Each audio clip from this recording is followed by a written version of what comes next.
Hey, what's good, everyone? Twisted here with Open Sorcery, and today I want to go ahead and talk about what are called Kino Lau. Now, that is a native Hawaiian word, and we'll go ahead and get into what Kino Lau are in a moment. But first, before we get to that, let me go ahead and go back a little bit in time, at least in terms of the chronology of topics discussed at the Open Sorcery. So, previously, we have had our co-host, our friend Lono, go ahead and speak on the Aumakua, right? And what exactly are Aumakua? Well, they're pretty much guardian spirits and ancestors to those of Hawaiian descent, or using that concept in a manner of understanding to help understand anyone in their own relationship to their ancestors, other family members that, came before them, and what have you. Those who may be looking after them from beyond the grave or past the veil, whatever terminology works for you. And generally speaking, right, we go ahead and we have the ancestral spirits. That's the Aumakua, right? So taking that, right, the second part of that word is Akua, right? So what exactly are the Akua in the mythos, the spiritual terminology of the Hawaiian and Polynesian peoples? Well, that happens to be the Hawaiian term for God. So, generally speaking, they have more so of what is considered as a polytheistic understanding of, the divine and manifestations in different aspects of divinity, what have you.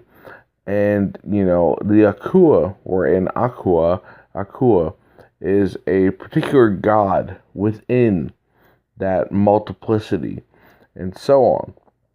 So, in that sense, right, now that there's more so understanding of what an Akua is, or, just generally that, there are gods that they have within their mythos, a Kino Lau is what are the many bodies or physical forms that an Akua or Hawaiian deity can have, which can include natural phenomena or even human crafted items. And it's derived from the words kino in the Hawaiian language, meaning form or embodiment, and lau, meaning many. So many forms, many embodiments, right? So in that sort of sense, right, this goes ahead and, before kind of getting a little more so into it with examples and so on and so forth, right, this kind of brings me back to the concept that has been stated before with open sorcery of panpsychism and animism, different places and things being conscious, and where those sort of concepts and philosophies were about general objects, not necessarily being tied to gods or deities themselves. This is more so in relation to different personas and different personages and gods and all that sort of thing. Of course, within the Hawaiian tradition itself, but we can take this general concept and understanding and go ahead and spread it out to other, different sorts of, mythologies and different things as well. And later on, I'll go ahead and provide a couple of examples as to different parallels, you can say. But generally speaking, right, the idea of panpsychism and animism, say for example, a rock has a manner of consciousness, you can say. Or you can go ahead and say that, a tree or a plant or, anything that's like a natural sort of object. But it can also go ahead and extend to unnatural objects as well, or inanimate objects, or human crafted objects also. And this is also diving into a previous subject as I'm covered with open sorcery of Sakumogami, which, for those who have not heard my monologue, or I believe there's actually a discussion for Sakumogami with another co-host of ours, Devi. I believe that it was going ahead and Tsukumogami was a term that comes from Shinto, the Shinto Japanese sort of spiritual comprehension, philosophy, metaphysics, and understanding of the world. And Tsukumogami are items or tools that pretty much gain consciousness after 100 years of being used and what have you. So it kind of takes a person's attention being put into this object with care or just usage and what have you. It has to absorb and soak that up and all that. So that way it goes ahead and can accrue energy to the point where it gets a manner of awareness itself, right? And this, once again, having to do with human crafted items and tools and all of that sort of thing, which, of course, obviously, there can be naturally based tools that are used, right? Like just a piece of flint that goes ahead and helps start a fire, for example. But, this can be more so complex items. You can say like a walking cane that is made, or, a flask, or so on and so forth. But the concept, to tie it back into the main subject here, and kind of like what we're trying to get a grasp on, is Kino Lau. And this is more so of a god, a deity, a being, what have you, having physical manifestations in forms with, objects and natural phenomena, right? So to kind of help go ahead and bring about more so of an understanding and use an example, I want to go ahead and talk about the Kino Lau of one of the, if not the most prominent, Hawaiian deity that there is, and that is Kane, who, for all intents and purposes and summarizing things, even though they have quite a few many within their polytheistic mythos and mythology and understanding of things, Kane is more so of the creator god. Pretty much like, hey, look, the force of life and the different manners in which the Hawaiian and Polynesian peoples go ahead and view as bringing them life and sustenance and what have you. But I'll go ahead and read this little excerpt and all that sort of thing. Kane is one of the four main gods in Ka Ho'omana Kahiko, traditional Hawaiian religion, and is associated with the forces of nature that bring forth and sustain human life. The Kino Lau of Kane are things that give native Hawaiians and others sustenance, medicine, building materials, and ceremonial objects.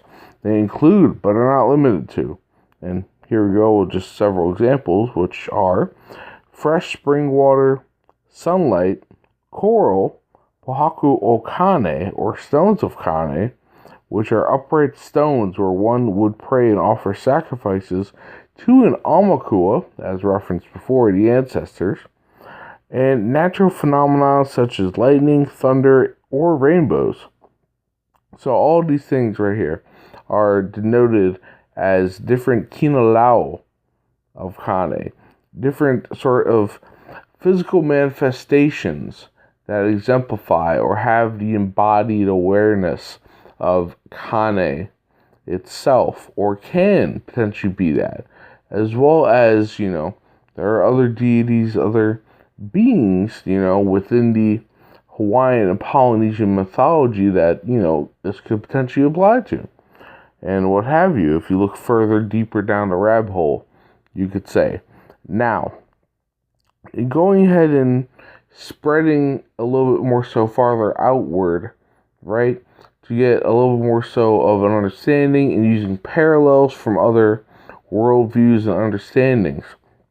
I'm going to go ahead and take it more so to the east, and we have talked about previously with,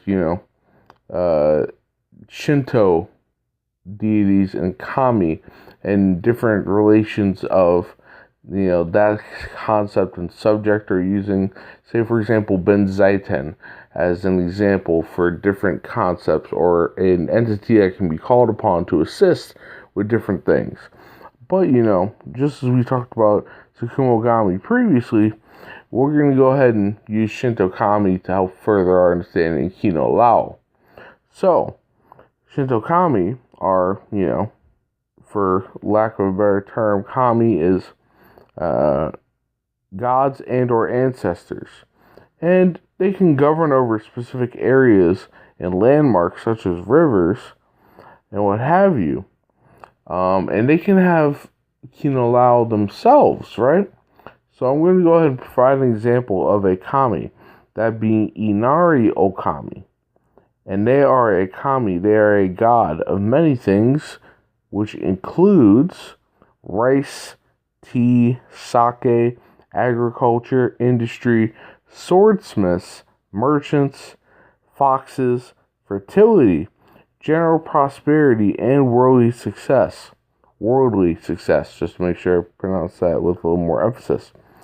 Inari can be literally translated to rice bearer in English.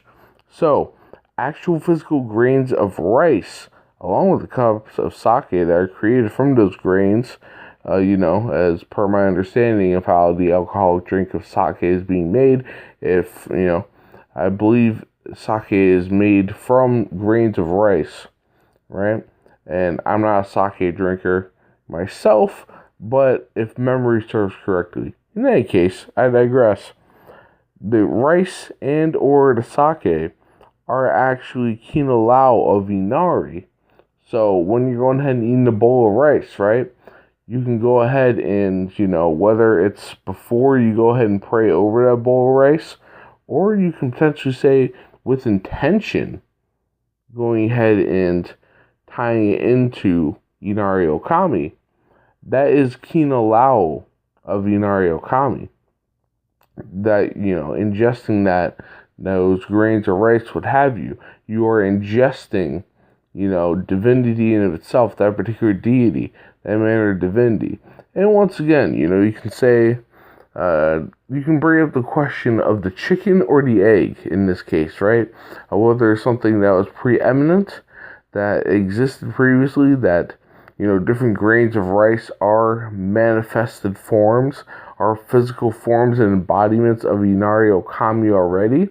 Or you can go ahead and say, maybe with intention, your manner of thinking about this object that can spur on, that an object is more so of a physical form of this deity, of this kami, of Inari Okami specifically. And, that's just one example, using the Shinto and the Shinto Japanese religion and manner of understanding things in one of those deities there within. But to bring it more so to a Western sort of place, right?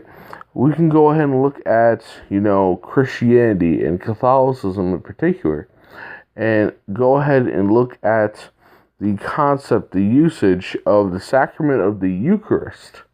Now, for those who are unfamiliar with this, what it is that for the event of the Last Supper that is detailed within the New Testament, there is, this, sort of manner of before, Christ is ultimately betrayed in the Garden of Gethsemane, and the events that transpire which lead to his crucifixion, death, rebirth, transfiguration, and transcendence, and so on. We have this manner of the Last Supper where he goes in and performs a ceremony. He goes in and performs this ritual with his followers, with his apostles, his disciples. And in doing so, he goes ahead and showcases the bread that they're eating from, the loaves of bread and the piece of bread, and also the wine that they're drinking from. And he goes ahead and states that this is my body, the bread, the loaves of bread, the piece of bread, and this is my blood, the wine that they're drinking, what have you. And he goes ahead and uses these as symbolic representations of himself for what he feels, what he predicts, what, is he's knowing is coming to pass of his sacrifice, of his death upon the cross, right? And all that sort of thing. And he goes ahead in a ritualistic and ceremonial manner, goes ahead and has his fellow disciples, his fellow people, go ahead and eat and drink these, to partake in this with him. That he's like, do this in memory of me. Do this in honor and celebration of me. Do this that I'm going ahead and sacrificing myself for your sake. So you can go ahead and, be washed of your sins, so on and so forth. And not to go fully more so into the Christian realm of things, but, in trying to tie it in with Kino Lau, right? This blood that is, the wine that is going ahead representative of the blood, and the bread that is representative of his flesh, right? Of his body. These are Kino Lau of Jesus Christ, and what have you. Whether it is at that moment or in the reciting of the sacrament of the Eucharist, when you go ahead and do a mass, or you go ahead and do some other sort of Christian ceremony, what have you. And pretty much, right, nowadays it's less using actual loaves of bread, and they have pre-prepared Eucharist wafers, usually in most Catholic or Christian masses that employ the sacrament of Eucharist. So instead of the blood instead of the bread being the body, what have you, the wafers are more so indicative of the body or the flesh, what have you.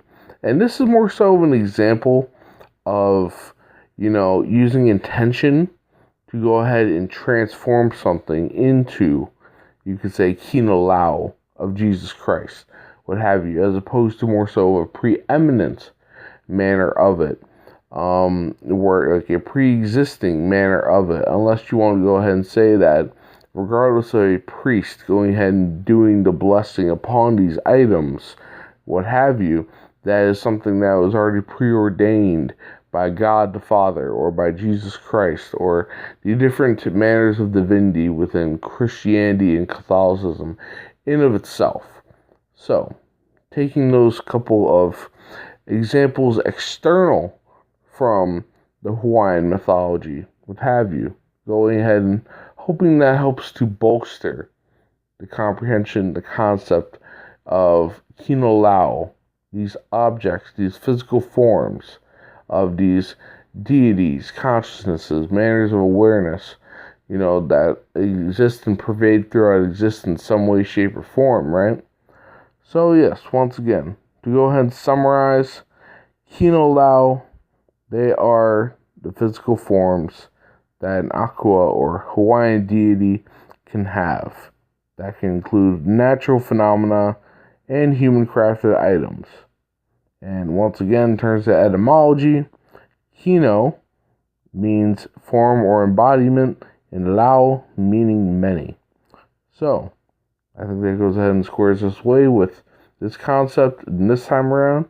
So this has been Twisted with the Open Sorcery, and stay frosty, niggas. Peace.